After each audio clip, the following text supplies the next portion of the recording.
નમસ્તે.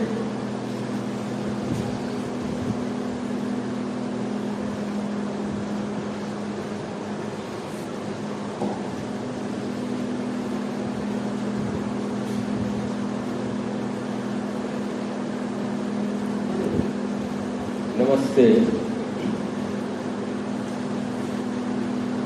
સવારે આપણે પ્રાણ શક્તિની વાત કરી. આપણે શું શ્રી માતાજીના બાળક.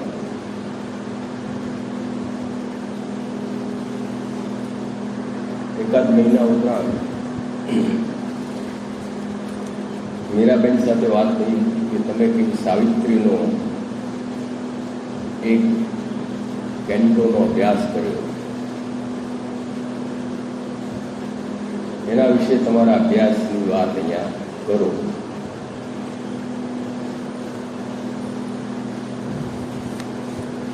એટલે આજે આપણે 35 થી 40 મિનિટ પ્રતિકાત્મક ઉષા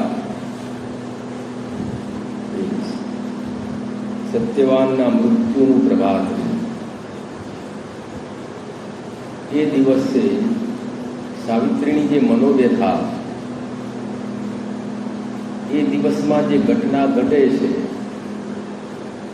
સત્યવાનનું મૃત્યુ વનમાં થાય છે એના પહેલા સાવિત્રી પોતાની જાતને જે તૈયાર કરે છે, એ સાવિત્રીની શક્તિ, સાવિત્રીની પીડા, એનું વર્ણન શ્રી અરવિંદોએ આ પ્રતિકાત્મક ઉષામાં જે કર્યું છે, એનો આ અભ્યાસલક્ષી સ્વાધ્યાય છે પ્રવચન.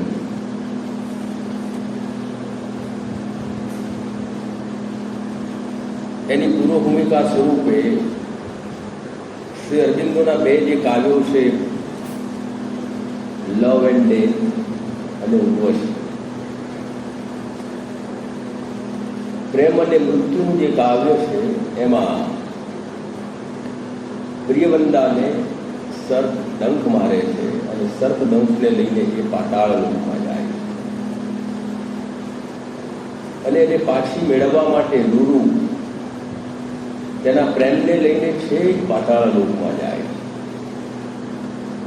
અને ત્યાંથી એને પાછી લઈ આવવા માટે એને પૃથ્વીલોકનો ત્યાગ કરવો પડે છે અને ત્યાર પછી પણ પૃથ્વી પરના જીવનનો અને પૃથ્વીલોકનો લગભગ અડધો ભાગ એને સેક્રિફાઈસ કરવો પડે. આ લવ એન્ડ ડેથ કાવ્યમાં એનું વર્ણન છે. ઉર્વશીનું જે કાવ્ય છે એમાં ઉર્વશી અચાનક સ્વર્ગમાં જતી રહે છે અને એને પામવા માટે કુરુરવા સ્વર્ગલોકમાં જાય છે અને એને માટે પણ એને આ પૃથ્વીલોકનું બલિદાન આપવું પડે છે. બંને કથાઓમાં પ્રેમનો મૃત્યુ ઉપર વિજય થાય છે, પરંતુ પૃથ્વીલોકના એક ભોગે પૃથ્વીલોકનો ત્યાગ કરવો પડે છે, પૃથ્વીલોકનું સામ્રાજ્ય, પૃથ્વીલોકનું જીવન ગુમાવવું પડે છે. જ્યારે શ્રી અરવિંદના મહાકાવ્ય સાવિત્રીમાં સત્યવાનનું જ્યારે મૃત્યુ થાય છે ત્યારે સાવિત્રી એક મૃત્યુલોક સુધી જાય છે અને સત્યવાનના આત્માને પૃથ્વીલોકમાં પાછો લઈ આવે. મૃત્યુ ઉપર પ્રેમનો વિજય થાય. સ્વર્ગલોક, પાતાળલોક અને મૃત્યુલોક, આ ત્રણેય લોકના એ સ્પર્શે એવા કાવ્યો શ્રી અરવિંદોએ આપણને આપ્યા છે. લવ એન્ડ ડેથ, ઉર્વશી અને મહાકાવ્ય સાવિત્રી. મહાભારતની અંદર જે વન પર્વ છે, ત્રીજું પર્વ, એમાં યુધિષ્ઠિર માર્કંડે મુનિને પૂછે છે કે દ્રૌપદી જેવી પતિવ્રતા સ્ત્રીને જે દુઃખ પડ્યું, એ દુઃખ સહન કરવું પડ્યું, એવું બીજી કોઈ સ્ત્રીને આ પ્રકારનું દુઃખ સહન કરવું પડેલું? ત્યારે માર્કંડે મુનિ સત્યવાન સાવિત્રીનું આ પ્રેમ જે કથા છે એ યુધિષ્ઠિરને સંભળાવે, જે મહાભારતના વન પર્વ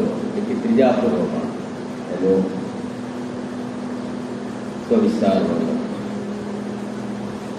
ત્યાં સત્યવાન સાવિત્રીની જે કથા છે એમાં સાવિત્રી મૃત્યુના દેવને ધર્મરાજા તરીકે સંબોધન કરે છે.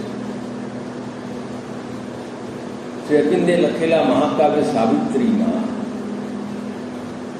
સાવિત્રી એક યોદ્ધા છે. મૃત્યુના દેવને મચક આપતી નથી. એની સાથેનો જે આખો સંવાદ છે એમાં સાવિત્રી પોતાની સાધનાના બળે મૃત્યુને પરાજિત કરે છે અને સત્યવાનના આત્માની એ મુક્તિ મેળવે છે. સત્યવાનને પૃથ્વીલોકમાં પાછો લઈ આવે છે. વનમાં મૃત્યુ પછી સત્યવાનના આત્માની મુક્તિ સુધી સાવિત્રી એક યોદ્ધા તરીકે, પરંતુ આજે ઘટના જે દિવસે બનવાની છે, this was the day when Satyavan must die, એવું બુક 1 કેન્ટો 1ની અંતિમ લાઈન. એ દિવસે સાવિત્રીની જે મનોવ્યથા છે, સાવિત્રીને ખબર છે કે હવે આ દિવસે શું બનશે, એનું વર્ણન શ્રી અરવિંદોએ આ કેન્ટોમાં જે કર્યું છે એમાં સાવિત્રી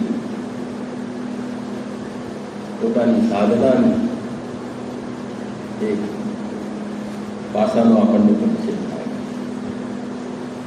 મહાભારતની અંદર સાવિત્રીની જે કથા છે એની અંદર પણ સાવિત્રી યમરાજા પાસેથી જે વરદાનો પ્રાપ્ત કરે છે એમાં વિમતસેનને તેમની દ્રષ્ટિ પાછી મળે, વિમતસેનને પોતાનું રાજ્ય પાછું મળે. સાવિત્રી કહે છે કે મારા માતા પિતાને 100 પુત્રો થાય, સત્યવાન દ્વારા કુળની વૃદ્ધિ થાય તેવા 100 પુત્રો પ્રાપ્ત થાય. આ બધા જ વરદાનો યમરાજા મૃત્યુના દેવ સાવિત્રીને આપે છે. યમરાજા સાથે સીધો પરિચય, સીધો સંવાદ કરનારું એક બીજું પાત્ર પણ છે જે કઠોપનિષદમાં નચિકેતાનું પાત્ર, જેમાં નચિકેતાના પિતા શ્રી વાગીસર્વ ઋષિ એમને યમરાજના દ્વાર સુધી મોકલી આવે અને મૃત્યુના દેવ એટલે કે યમરાજા સાથે નચિકેતાનો જે સંવાદ છે એટલો સુંદર સંવાદ છે. એના પ્રશ્નો જે પૂછે છે નચિકેતા અને પરિણામ સ્વરૂપ આત્માની અમરતાનું જ્ઞાન સ્વયં મૃત્યુદેવ નચિકેતાને આપે છે. આમ સાવિત્રી અને નચિકેતા આપણી હિન્દુ માઇથોલોજીમાં મહાભારત કઠોપનિષદમાં સીધો યમરાજા સાથેનો સંવાદ, ફેસ ટુ ફેસ યમરાજાને નો સામનો કરે છે. પરંતુ મહાભારત ખંડ 3માં સાવિત્રી મહાકાવ્યની સાવિત્રી જે વાર્તા છે એની અગત્યતાનું વર્ણન એમાં લખ્યું છે કે જે લોકોએ સાવિત્રીની ભવ્ય વાર્તા ભક્તિભાવથી સાંભળી છે તે માણસ સદભાગી છે, તેની પ્રગતિ થશે અને તેની પાસે દુઃખ આવશે નહીં. મહાભારતમાં આનંદ નહીં. એ જ વાત માતાજી મોના સરકારને સાવિત્રી મહાકાવ્યના વાંચનથી આપણને જીવનમાં આપણી સમસ્યાનો ઉકેલ કેવી રીતે આવે, નિરાશાની પળોમાં સાવિત્રી આપણને કેવી રીતે મદદ કરે છે એનું વિસ્તારપૂર્વક વર્ણન કરેલું. તો અહીંયા સાવિત્રી મહાકાવ્યમાં શ્રી અરવિંદોએ લગભગ 24,000ની લાઈન અંગ્રેજીમાં એમણે જે લખી છે એમાં જે પાત્રો છે એ પાત્રોનો પરિચય આપણા મગજમાં સ્પષ્ટ હોવો જોઈએ. મુખ્ય પાત્રોમાં એક સત્યવાનનું પાત્ર છે, સાવિત્રીનું પાત્ર છે, અશ્વપતિ, દ્યુમત્સેન અને નારદ. એમાં સત્યવાનનું જે પાત્ર છે એ પોતાની અંદર પરમ સતના દિવ્ય સતને ધારણ કરતો આત્મા છે. પરમ સતના દિવ્ય સત્યને ધારણ કરતો આત્મા છે અને આ પૃથ્વી લોકની અંદર આ અજ્ઞાન અને અવિદ્યાના જગતમાં એ ઉતરેલો, પણ એ પોતે સ્વયં પરમ જે સત છે એના દિવ્ય સત્યને ધારણ કરીને આવેલો, ભલે અવિદ્યા અને અજ્ઞાનના જગતમાં એ ઉતરેલો. સાવિત્રી માટે શ્રી અરવિંદે લખ્યું કે તે સૂર્યની પુત્રી છે, પરમ સત્યની દેવી છે, જગદંબાનો અંશ છે અને ઉદ્ધાર કરવાને માટે એ આ પૃથ્વી લોકમાં જન્મ લે છે. સત્યની દેવી છે, જગદંબાનો અંશ છે. અશ્વપતિની સાધનાને પરિણામે જગદંબાનો અંશ અશ્વપતિ અને રાણી ના પરિવારમાં સાવિત્રી જન્મ લે છે. તો દિવ્યની એ વાણી છે, સૂર્યની પુત્રી છે. ત્રીજું પાત્ર છે મદ્ર દેશના અશ્વપતિ.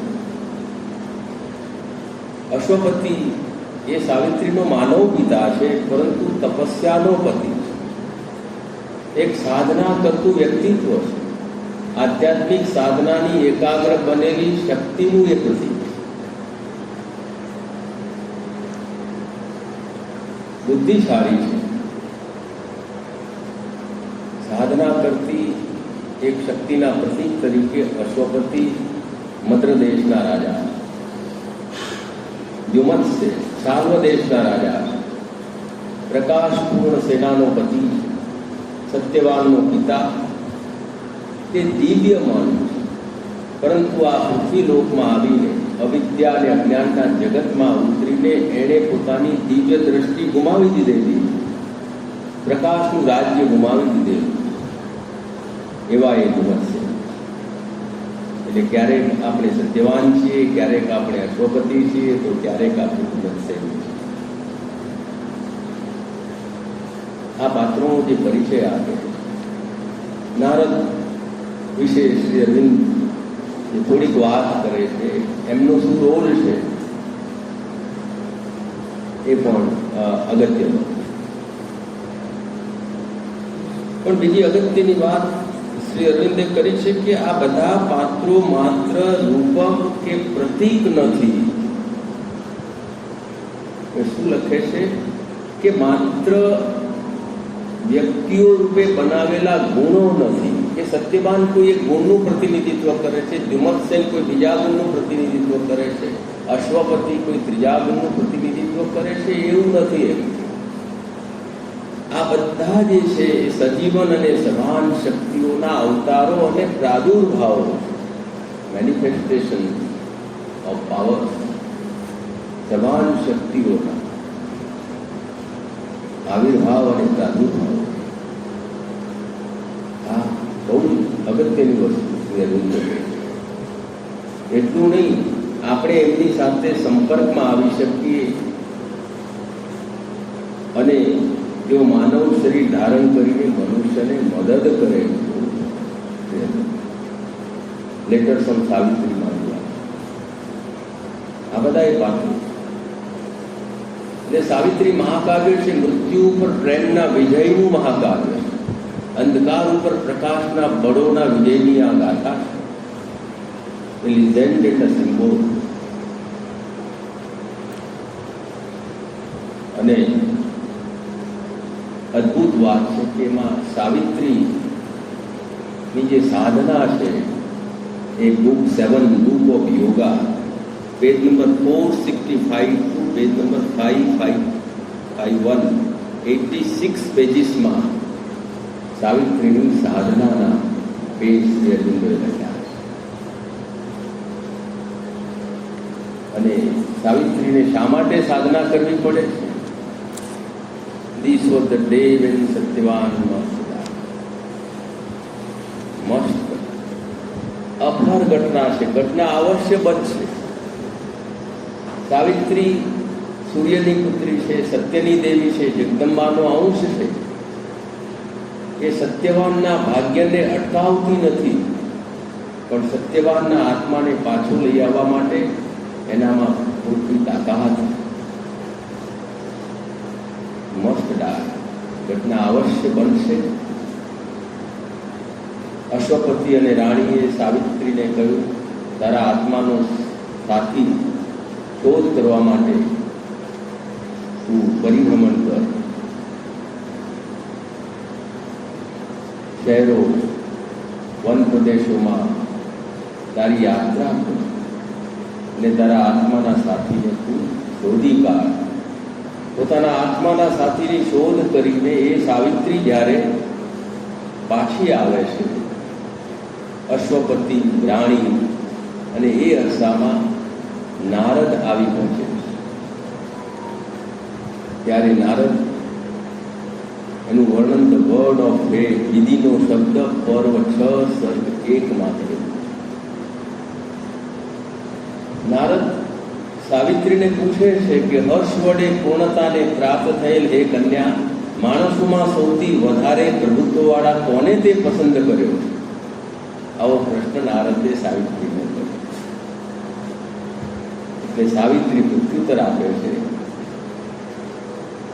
જંગલના એકાંતમાં રહેતા મેં શાર્વ દેશના ધુમ્મત્સેન રાજાના પુત્ર સત્યવાનની પસંદગી કરી. જેવું સત્યવાનનું નામ રાજા અશ્વપતિ સાંભળે છે, તરત જ આ નામ સાંભળતા અશ્વપતિ આંતર ધ્યાનસ્થ થઈ ગયા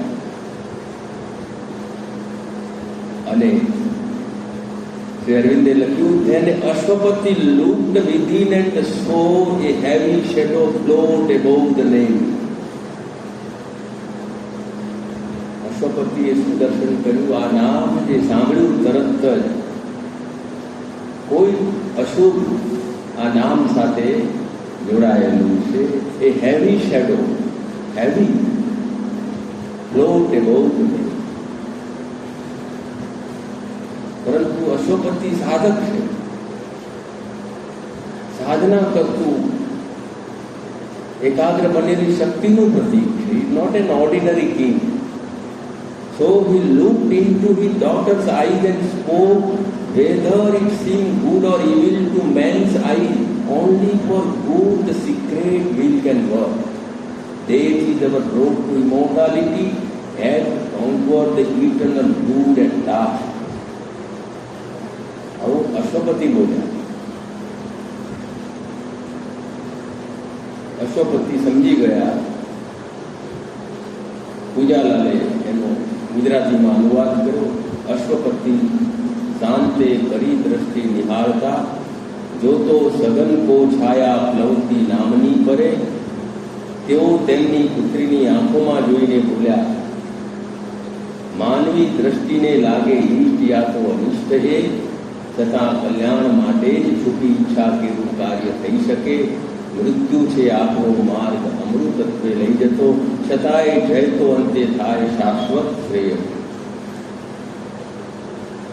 રાણીને શંકા થઈ, અશ્વપતિ આવું કેમ બોલ્યા? માતા છે, માનવીય માતા છે રાણી. એટલે રાણી પણ બુદ્ધિશાળી વ્યક્તિ.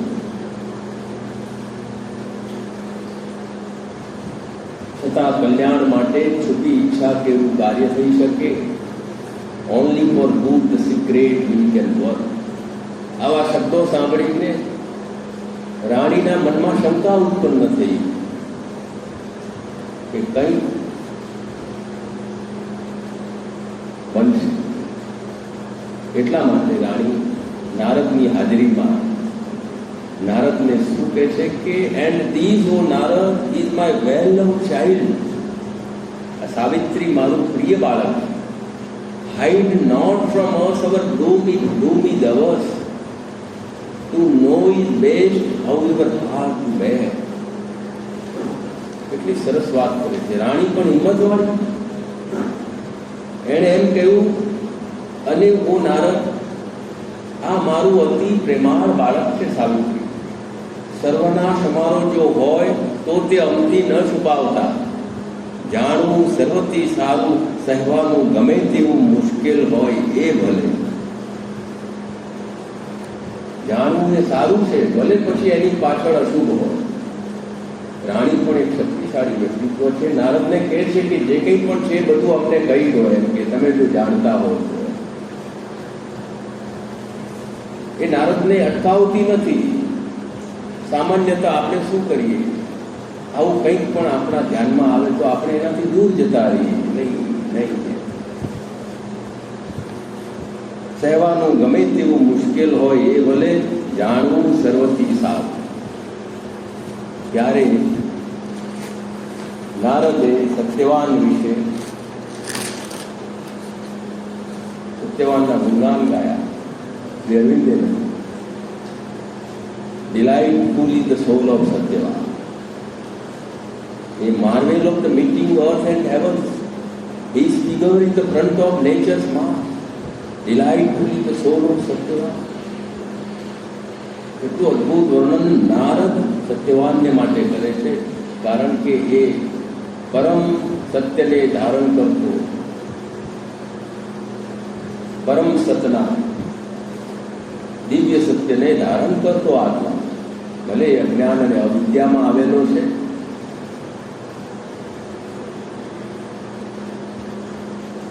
પૂજાલાલે એનો અનુવાદ કર્યો છે. ચમત્કાર પૃથ્વી ને સ્વર્ગના સંમિલાપનો સાવિત્રીએ જેને પસંદ કરેલો છે તે મોખરે એ રહેલો છે પ્રયાત્રામાં નિસર્ગની. સત્યવાનનો આત્મા છે આ બતાવો.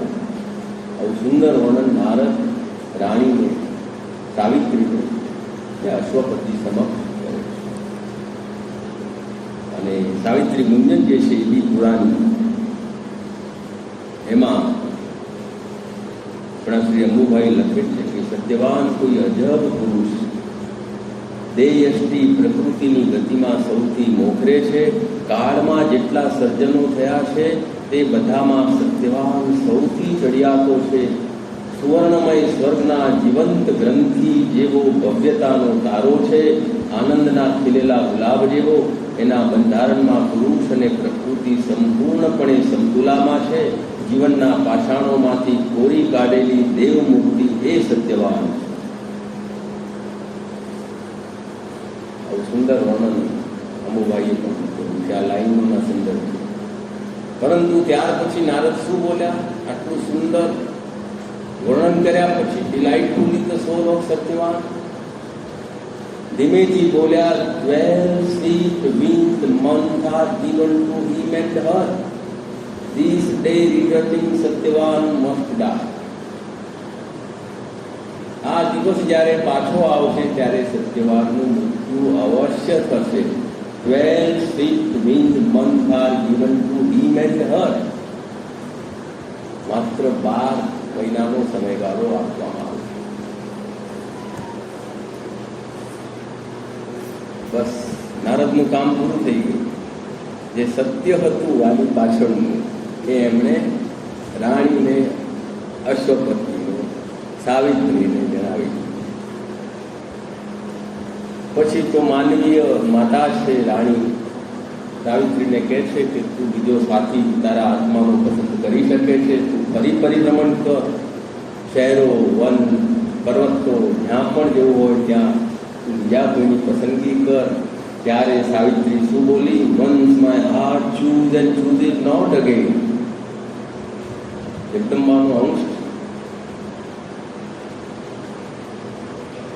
સત્યની દેવી છે. That law may change but not my spirit's will. અદભુત વાત કરી. હૈયે મારે એકવાર છે કરેલી પસંદગી ને ફરી એ કરશે ન પસંદગી. મેં જેને પસંદ કર્યો છે એ જ પસંદ થઈ ગયો છે, એમાં બીજી કોઈ પસંદગી શક્ય નથી. દૈવનો કાયદો લેશે પલટો, ના સંકલ્પ મુજ આત્મ. ભાગ્યનો કાયદો હું બદલી નાખીશ, પણ મારો જે સંકલ્પ છે મારા આત્માનો એ બદલાશે નહીં. એવી વાત સાવિત્રીએ બધાની સમક્ષ મૂકી. બરાબર 12 માસ પૂરા થયા. એ દિવસ આવી પહોંચ્યો. This day return. એ સત્યવાનના મૃત્યુદિનનું પ્રભાત એ અરવિંદે એને પ્રતિકાત્મક દિશા આપી. સવાર પડી. હવે સાવિત્રીનું જે વ્યક્તિત્વ છે એની મનોવ્યથા છે પણ આ 1 વર્ષ દરમિયાન સાવિત્રી જે સાધના કરી છે એ ગજબની સાધના. પોતાના ચૈત્ય પુરુષનો એણે સાક્ષાત્કાર કર્યો છે આ 1 વર્ષના સમયગાળામાં. ચૈત્યાત્માની ત્રિવિધ શક્તિઓનો ભેટો કર્યો છે.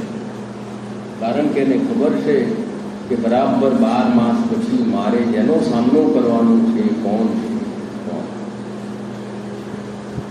અને એની જે સાધના છે એ બુક ઓફ યોગામાં એનું વર્ણન બહુ અદભુત રીતે શ્રી અરવિંદોએ સમજાવ્યું.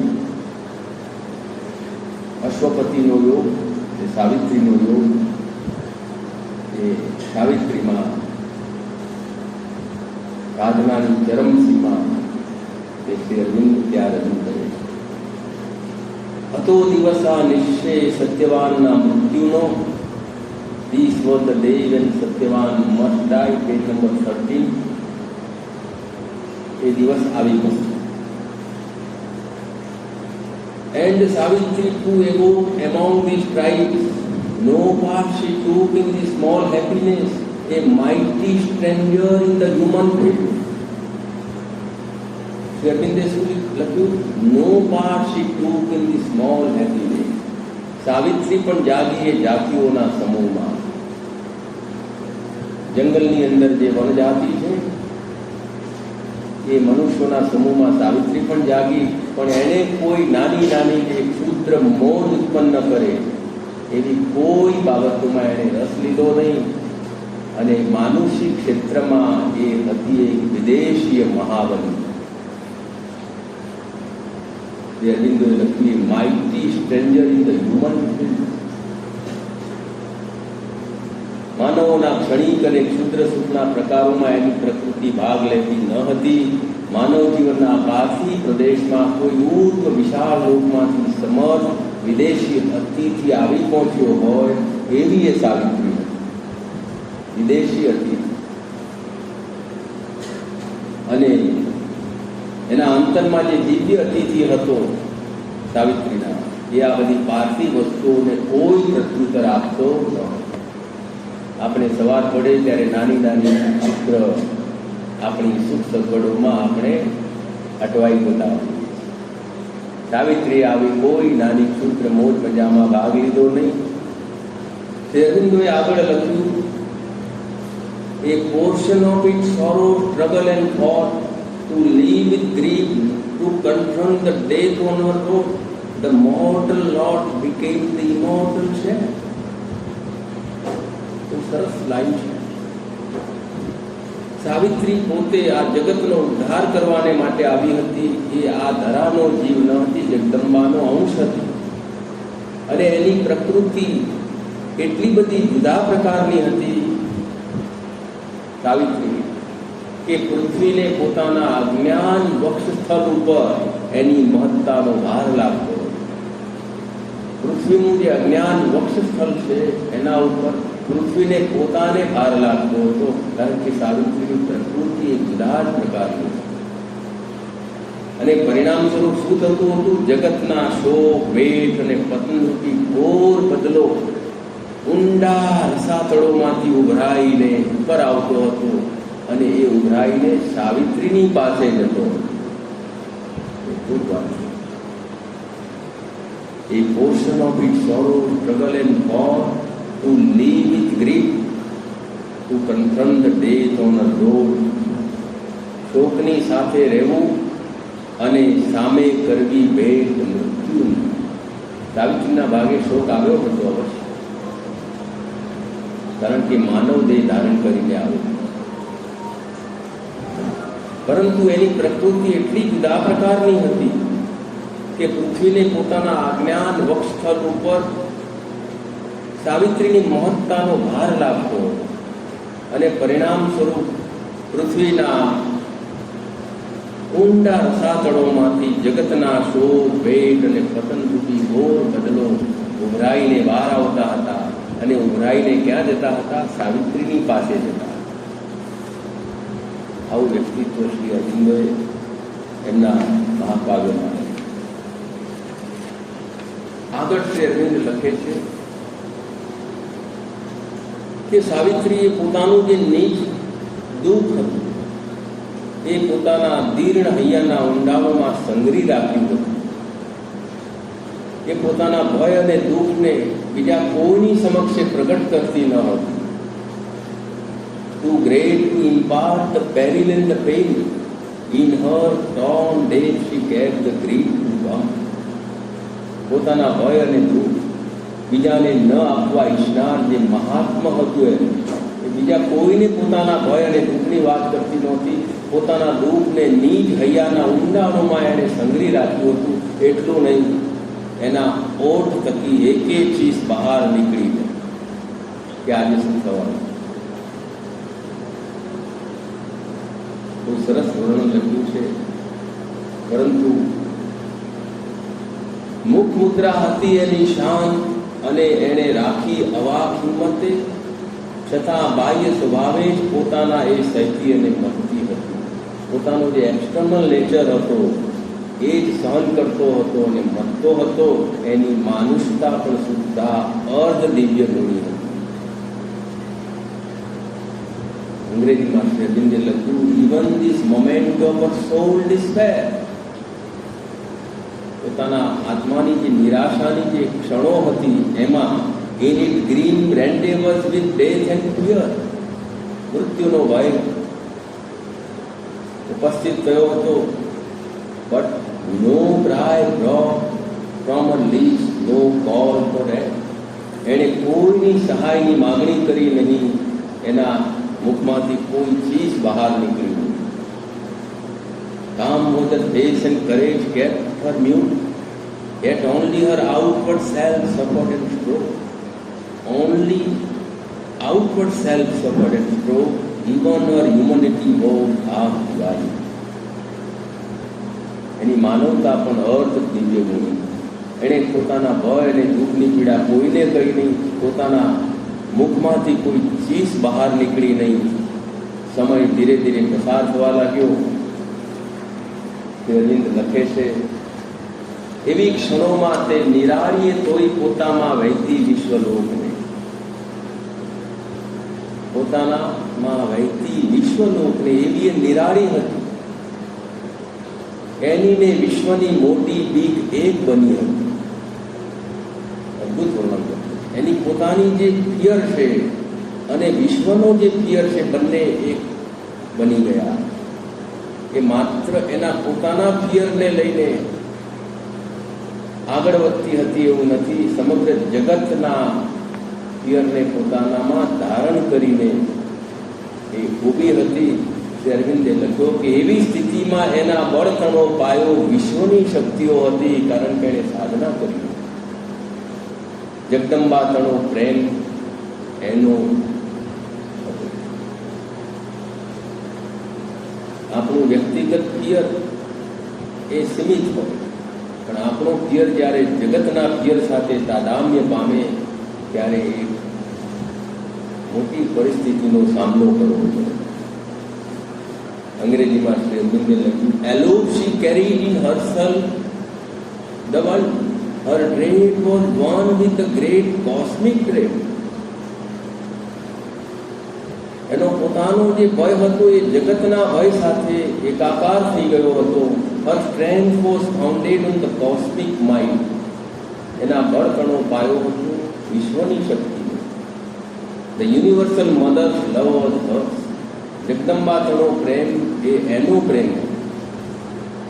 આવી અવસ્થામાંથી સાવિત્રી પસાર થઈ ગઈ.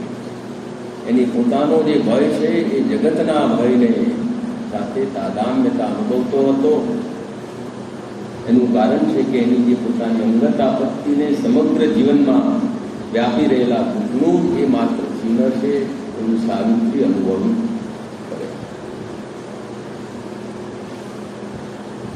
હવે એણે આગળ શું કર્યું કે દુઃખી જિંદગી કેરા મૂળમાં જે અનિષ્ટ છે તેની સામે ધરી એણે પોતાની યાતના તણી રહસ્યમયતાયુક્ત તેજીલી તલવાર.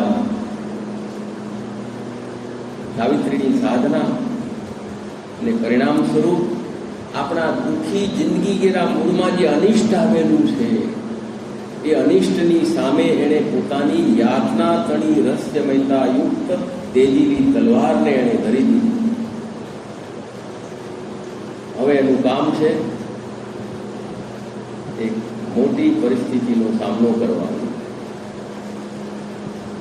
એટલા માટે શ્રી અરવિંદોએ લખ્યું, page number 8, against the evil at life afflicted roots, her own calamity its private sign of her palm, she made a mystic poignant sword.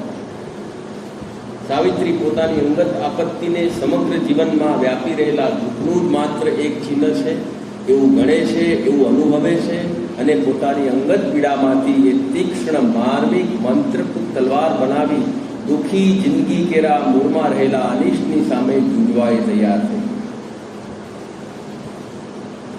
અને એવી સ્થિતિમાં શું થયું? એની પાસે પાછું બધું આવ્યું. શું આવ્યું? પૃથ્વી, પ્રેમ અને સર્વનાશના જૂના વિવાદો. પૃથ્વી, પ્રેમ અને સર્વનાશ, આ બધા વિવાદકો એની પાસે પાછા આવ્યા. એન ભીમકાય વળ્યા એને ઘેરી કુસ્તી કરતા રાત્રિને વિશે એને ઘેરી લીધી સાવિત્રી. પૃથ્વી, પ્રેમ અને સર્વનાશના જૂના વિવાદકો. શ્રી અરવિંદોએ લખ્યું, all came back to her, earth and love and doom. The ancient disputant encircled her like giant figures wrestling in the night. પરંતુ પૃથ્વી, પ્રેમ અને મૃત્યુ એમને પણ દિવ્ય યાતના સહન કરવાને માટે તૈયારી કરવી પડી. કારણ કે એની સામે કોણ છે? સાવિત્રી. આ પૃથ્વી, પ્રેમ અને મૃત્યુના જૂના વિવાદકો એની સામે આવ્યા તો એમને પણ દિવ્ય યાતના સહન કરવાને માટે તૈયાર થવું. અને આવી સ્થિતિમાં માનવી જિંદગી કેરો ક્રૂર પ્રશ્ન ફરીથી જીવતો થયો. All the fear question of man's hours really. માનવી જિંદગી કેરો ક્રૂર પ્રશ્ન એટલે કે મૃત્યુનો આ પ્રશ્ન સાવિત્રીની સમક્ષ ફરીથી આવ્યો. અને સાવિત્રીએ શું કર્યું? And look on this green smiling dangerous world. Shri અરવિંદોએ આ જગતને માટે 3 શબ્દો વાપર્યા છે. ગ્રીન, હરિયાળું છે આ જગત. Smiling and dangerous. સાવિત્રી આ નજર કરી લીધી આ જગત ઉપર. કેવા જગત ઉપર? કરી નજર આ લીલા હસ્તાને જોખમી જગની પરે, કાળ અને દૈવની સામે આત્મા એનો ખડો થયો. હવે કાળ અને દૈવ, ભાગ્યની સામે, કયું ભાગ્ય? સત્યવાનનું મૃત્યુ થશે તે. એની સામે એનો આત્મા ખડો થયો. શ્રી અરવિંદોએ લખ્યું, her soul arose confronting the time and fate, and look on this green smiling dangerous world. અને સાવિત્રીએ પોતાની સઘળી શક્તિ એકત્ર કરી. શ્રી અરવિંદોએ પાન નંબર 10 ઉપર લખ્યું, these were the days when Satyavan. આ પ્રતિકાત્મક શિક્ષાનો જે કેન્દ્રો છે એમાંની કેટલીક લાઇન્સ મેં જે અભ્યાસ કર્યો એને અહીંયા તમારી સમક્ષ રજૂ કર્યો. અને આપણે એને 5 મિનિટમાં અંત કરીએ. હવે આગળ આપણને ખબર છે પર્વ 8 સર્ગ 3 વનમાં મૃત્યુ થાય છે સત્યવાન. સવારથી બપોર થઈ, સાંજ થવા આવી. જંગલમાં સત્યવાન વૃક્ષ ઉપર ચડીને કાષ્ઠને કાપે છે. ત્યારે હૃદયમાં તીવ્ર પીડાનો અનુભવ કરે છે અને ત્યાં એનું મૃત્યુ થાય છે.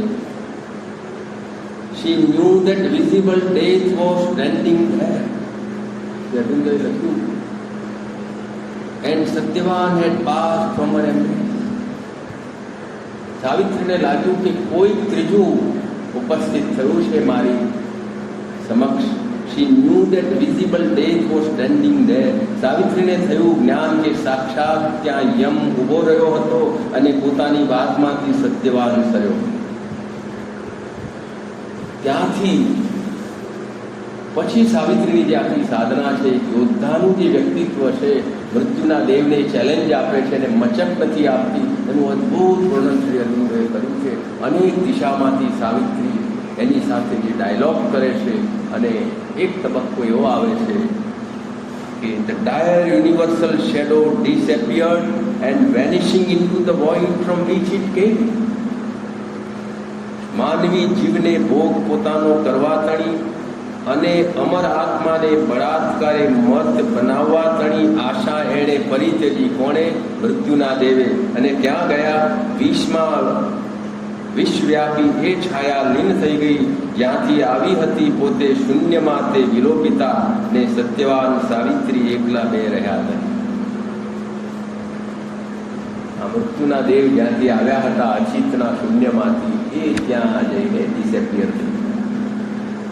મૃત્યુના દેવનો ત્યાં પરાજય થયો અને સાવિત્રી સત્યવાનના આત્માને લઈને પાછી આવે છે. કારણ કે સાવિત્રીએ પોતાના સ્થૂળ દેહને ત્યજી દીધો હતો અને પોતાના સૂક્ષ્મ શરીર સાથે મૃત્યુના દેવનો પીછો કર્યો હતો.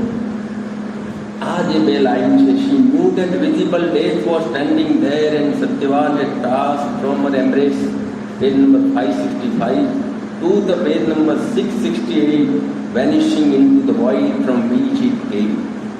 એની વચ્ચેનો જે આખો સંવાદ છે એ સાવિત્રીનું બહુ મોટું વ્યક્તિત્વ છે, એક યોદ્ધાનું વ્યક્તિત્વ છે. અને એ વ્યક્તિત્વમાં સાવિત્રી મૃત્યુના દેવને કયા શબ્દોથી સંબોધન કરે છે? મહાભારતમાં ધર્મરાજા તરીકે સંબોધન કર્યું છે. અહીંયા એ સ્વરૂપ નથી. સાવિત્રી એને ઓ ડેથ કહીને બોલાવે. O death, grateful god, universal god, dire god, disdainful shade, grateful Lord, great voice, dark power, sophist of the universe, contemplative nihil, vague power, vague God, huge God, almighty and victorious death, the dire universal shadow. એમાં ઓ death શબ્દ શ્રી અરવિંદોએ 9 થી 10 વખત સાવિત્રીમાં નથી. સાવિત્રી મચક નથી આપતી, કોઈ શરણાગતિ સ્વીકારતી નથી. એ સાવિત્રીની જે સાધના છે એ એક યોદ્ધાની સાધના છે, એનું એક અલગ વ્યક્તિત્વ છે. પરંતુ આપણે બધાએ એક વસ્તુ સમજવાની છે, ખાસ કરીને એવરલાસ્ટિંગ એનો જે કેન્દ્રો છે પર્વ 11 અને સર્ગ 1માં મૃત્યુના દેવનું જે દિવ્ય ભાવિ છે એનું વર્ણન શ્રી અરવિંદ કરે છે. જગતનું જ્યારે રૂપાંતર થશે ત્યારે મૃત્યુના દેવનું પણ રૂપાંતર થશે. અને મૃત્યુના દેવ કેવા લાગે છે એનું વર્ણન પર્વ 11 સર્ગ 1. પૃથ્વી લોકની અંદર, માનવ લોકની અંદર આપણે એમને જમ કહીને બોલાવીએ છીએ, યમરાજા કહીને બોલાવીએ છીએ, ડાબુઓના સરદાર કહીને બોલાવીએ છીએ, ડરામણો દેવ કહીને બોલાવીએ છીએ. પરંતુ વાસ્તવમાં એમનું જે દિવ્ય વ્યક્તિત્વ છે એની અદ્ભુત વાત સાવિત્રી મહાકાવ્યમાં પર્વ 11 સર્ગ 1 યમરાજા પણ ધન્ય થઈ જાય એવું વર્ણન શ્રી અરવિંદે લખ્યું છે. લખે છે, સાવિત્રીની આજુબાજુ પ્રભુનો સનાતન દિવસ પ્રગટ થયો. એનો અંતરાત્મા અનંતના મૂળ આગળ ઊભો હતો. સાવિત્રી આ સનાતન દિનના સૂર્યોદયમાં અમર દેવોને પોતપોતાને સ્થાને વિરાજતા જોયા. સાવિત્રીએ જ્યારે એ ભૂમિકાએ આરોહણ કર્યું ત્યારે ત્યાંથી દ્રષ્ટિ કરીને જોયું કે પૃથ્વી ઉપર જે અંધકારની રાત્રિ અને મૃત્યુ પ્રવર્તે છે તે સનાતન દિવસમાં જુદું જ સ્વરૂપ ધારણ કરે છે. મૃત્યુના અંગોમાં સર્વ પ્રકારની મધુરતા એકત્ર થઈ હતી. એનો ચહેરો સદંતર બદલાઈ ગયો હતો. એક આશ્ચર્યકારી સ્વરૂપે એણે સાવિત્રીને દર્શન દીધા. એ એવો તો મધુર લાગતો હતો કે જીવનના દારૂણમાં દારૂણ અંધ દુઃખો એને ખાતર વ્યાજબી ગણાતા હતા. અગાઉ એ યમ અને યામિની રૂપે સાવિત્રી સમીપ ઉભો હતો. ત્યાં એનું આખું સ્વરૂપ બદલાઈ જાય. આ યમરાજાનું મૃત્યુદેવનું દિવ્ય ભાવિ છે. જેમ મનુષ્યનું દિવ્ય ભાવિ છે યમરાજાનું પણ દિવ્ય ભાવિ છે. આ સનાતન દિવસના પ્રભાતમાં શોક, દુઃખ અને અનિષ્ટ સગળું દૂર થઈ ગયું હતું. ઈર્ષા, દ્વેષ, પ્રેમની બીજી બાજુ બની ગઈ હતી. પ્રકૃતિના મુખ ઉપરથી મૃત્યુનું કફન દૂર થઈ ગયું અને એના પ્રેમનો આવિર્ભાવ થયો. એનામાં સુપૂર્ણતા, મહત્તા અને દિવ્યતા હતા. અંગ્રેજીમાં શ્રી અરવિંદોએ લખ્યું, one whom her soul had faced at the death and night, a sum of all sweetness gathered into his limbs and blinded her heart to the beauty of the sun, transfigured both the formidable shape, his darkness and his sad destroying might, abolishing forever and disclosing the mystery of his high and violent deed. A secret splendor rose revealed to sight, where once the vast embodied void had stood, night the dim mask had ground a wonderful place. આ યમરાજાનું દિવ્ય ભાવ. આવી સરસ વાત શ્રી અરવિંદોએ કરી છે. મેં જે અભ્યાસ કર્યો છે, જે રજૂ કર્યો, નમસ્તે અસ્તુ.